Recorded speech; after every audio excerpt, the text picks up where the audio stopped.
Kin Live, magazine proche du Kinois. Kin Live, la vie à Kin.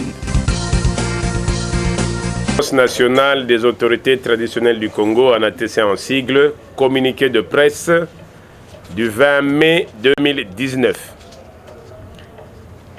Premier point, l'Alliance nationale des autorités traditionnelles du Congo, en ATC en sigle, voudrait rassurer le chef de l'État, président de la République, première institution de la RDC, premier chef coutumier et président d'honneur de chef coutumier de la République, de l'accompagnement et du soutien de chef coutumier de la RDC à son engagement lors de son discours d'investiture à la magistrature suprême.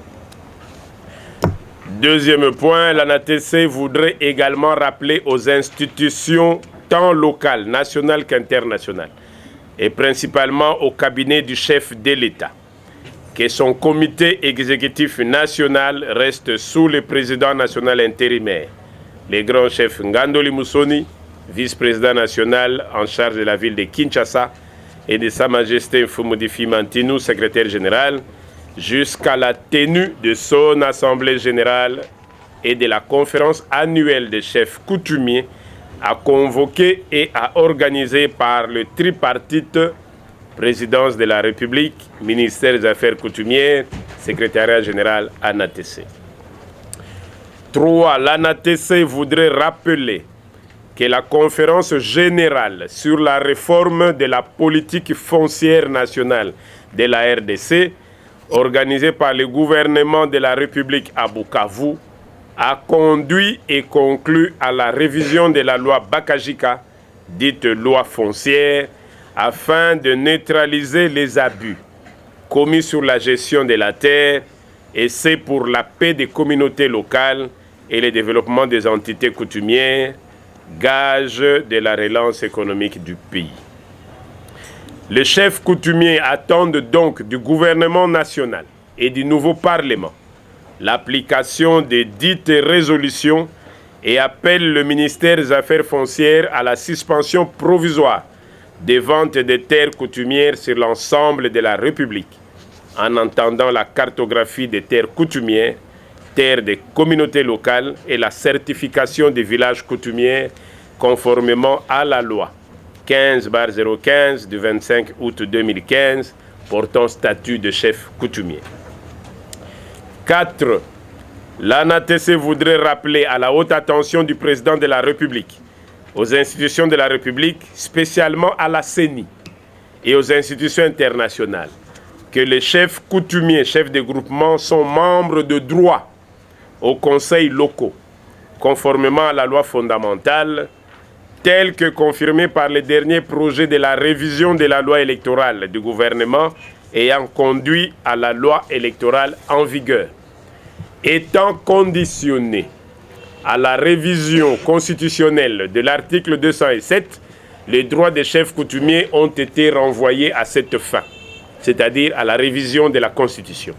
Ainsi donc, les chefs coutumiers de la RDC ne peuvent accepter aucune procédure électorale locale avant l'aménagement de cette révision constitutionnelle préalable, gage de la paix.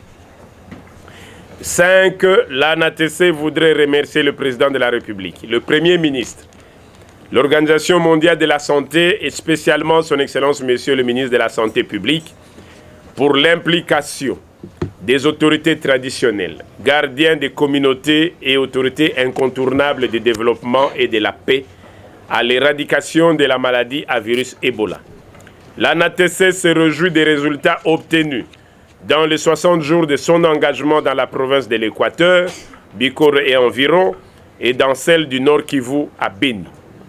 L'ANATC voudrait rassurer le président de la République face à l'inquiétude grandissante dans l'opinion, tant nationale qu'internationale, sur Ebola, du défi que viennent de lancer les chefs coutumiers de la République, de la neutralisation du virus dans les 60 jours à venir.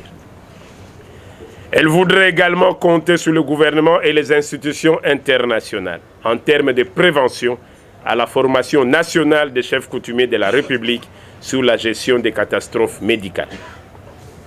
6. L'ANATC voudrait remercier l'ONU et principalement ONU Femmes RDC pour l'implication des chefs coutumiers à la protection de la femme, à l'éradication des mariages précoces et de mutilations génitales féminines. Aussi pour la désignation de la RDC et la participation à la grande commission de l'Union africaine et ONU Femmes Afrique qui s'est tenue au dernier sommet africain des chefs d'État ayant conduit successivement à la mise en place du Conseil des autorités traditionnelles d'Afrique, CONATA en sigle, et à la désignation de Sa Majesté Fumudi Fima en qualité de coordonnateur adjoint CONATA chargé de l'Afrique centrale, australe et de l'Est, concomitamment à l'élection de son excellent Tshisekedi Tshilombo Félix Antoine, deuxième vice-président de l'Union africaine. Sa Majesté occupe également depuis 2016 la fonction de président de l'Union des autorités traditionnelles d'Afrique UATA, avec siège à Marrakech au Maroc, sous l'initiative et le haut patronage de Sa Majesté Mohamed VI, roi du Maroc. L'ANATC voudrait enfin appeler l'ensemble des acteurs politiques à taire les conflits électoraux, à regarder dans la direction de la paix et du développement de la République et son peuple, et à s'inspirer du Congo ancestral pour un avenir meilleur du peuple congolais et du Congo émergent. Fait à Kinshasa le 20 mai 2019, Sa Majesté Fumudi Fimantinu, secrétaire général. Je vous remercie. Un Tolobina, chef de l'État, président de la République. Na maboko oyo soutien tobengi ya ba chef coutumier na ndenge mokolo ya investiture na ye na palais de la nation alobaki ete akosala na bankumu po kimia ezonga na mboka na discours na yo ya salaki pe na message wana tosengi na yaza na elika ete ba chef coutumier esika nyonso bavandi na bamboka bazali prêt à kozela bapesa ye maboko na politique oye alingi tovandisa o etali bokoko ya mboka.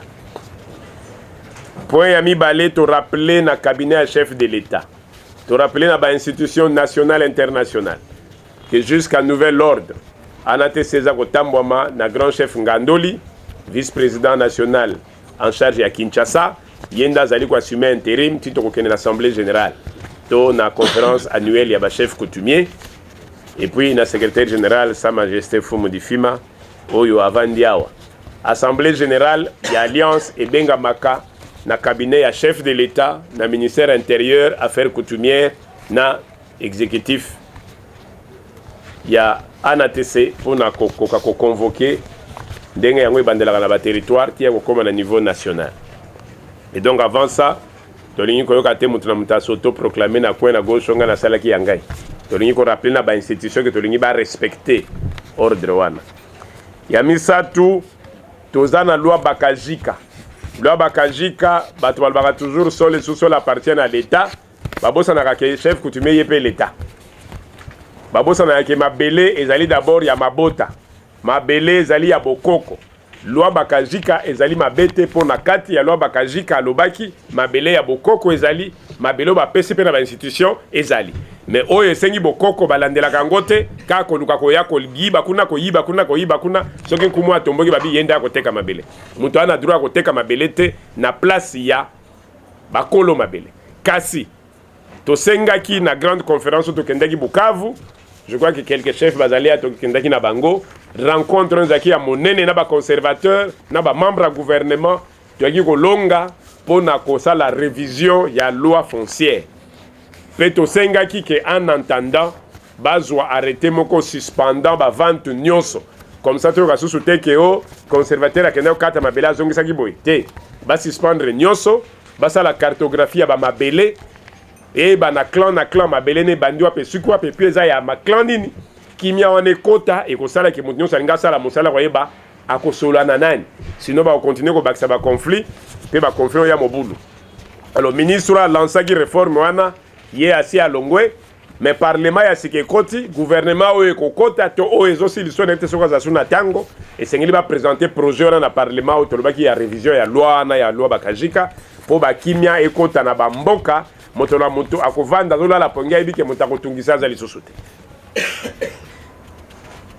Ya misato ya mine to rappeler que dans la loi fondamentale chef coutumier azalaki na cooptation d'office na kati ya Sénat.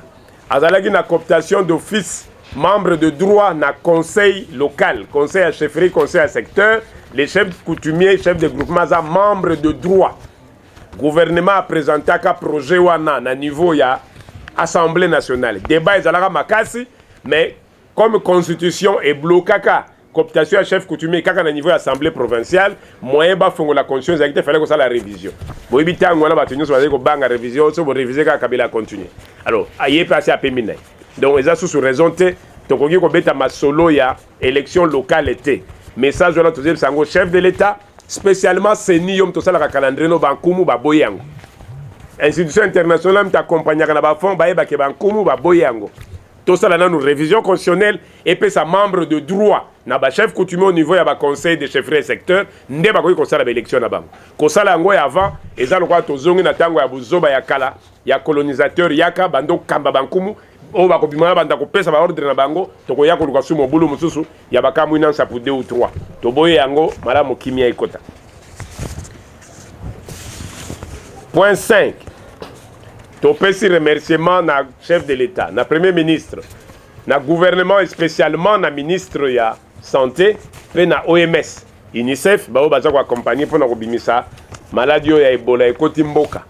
Pona nini to remercier mingi ministre oyo po banda Ebola ekota ki na niveau ya Équateur, ministre a telemela ki biso ya lobinga na ibike binonde bakolo mboka, binonde bakolo mipepe, binonde bakolo batu. Ce qui bino bosimbi makamboyo ekolongwa mbango. Na Équateur, toza na grand chef Bokecho to contactaka, ba o nyoso basalaki na iti na bikoro kuna 60 jours malade wana ebimaki. Elongo wana yeko bimana Beni to telemaki to kendaki délégation ya monene, tango ministre yeko interpeller biso, to bandaki na Goma, to yeko longwa Goma to kiti Beni après biso en moins de 60 jours et bolesilaki na kati ya Beni. Moko mi baleti kala na Butembo ba processus électoral na ba bitumbo ebimaka kuna ya ba changement de date ndenge ba panzaka ba maladi ba panzani nde yango wana esusu kokoma makasi e panzani etomboki bolandaki toujours ndenge ba koma ekwandile na ba élection mais toza ko zongela yango pona ko silisa yango to lobi to PC chef de l'état 60 jours azala bobangi te poto mona ba déclaration zo bima partout ba mindele bazo ganga ganga ye ko sala soki inane soki déjà te na Butembo te pese 60 jours to 600. Peut-être que va accompagner de façon que dans l'ensemble de la République, formation à chef coutumier dans l'ensemble de la République, ba no sala mana ba kwenyoso po ba chef ba maladi otango ezoya ba gera kango ndenge nini. Biso za na mbongo te na alliance ya ko sala ngo yemoko gouvernement le kalibosona soki OMS soki nani ba ko benga po ba séminaire sala dans l'ensemble de la République, ba chef nous soki ba zali ba miyebela maladi ona ya ka ndenge nini ba ko bloquer ngo ndenge nini. Po ils ala te que chaque fois ekoti bokendo bunda ekoti bokendo bunda. Yango to ko sa chef de l'état mboke za bokoko. Tous la temi pepe côté po ba koko ba bunda te. To koma ba prévention. Ba précurseur ya ba événement. Bankumu baza pré ba batela ba mboka na bango. Il faut que zongi sa bango ba valeur na bango na bisika na bango po ete ba maladie ya pamba pambo ya lisusu te. Alors na point 6 na niveau ya Nations Unies tous na département ba bengi ONU Femmes.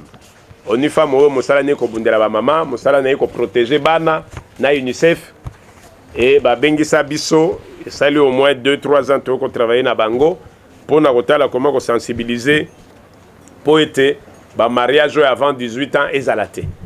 Ba zemio ya avant 18 ans ezalate.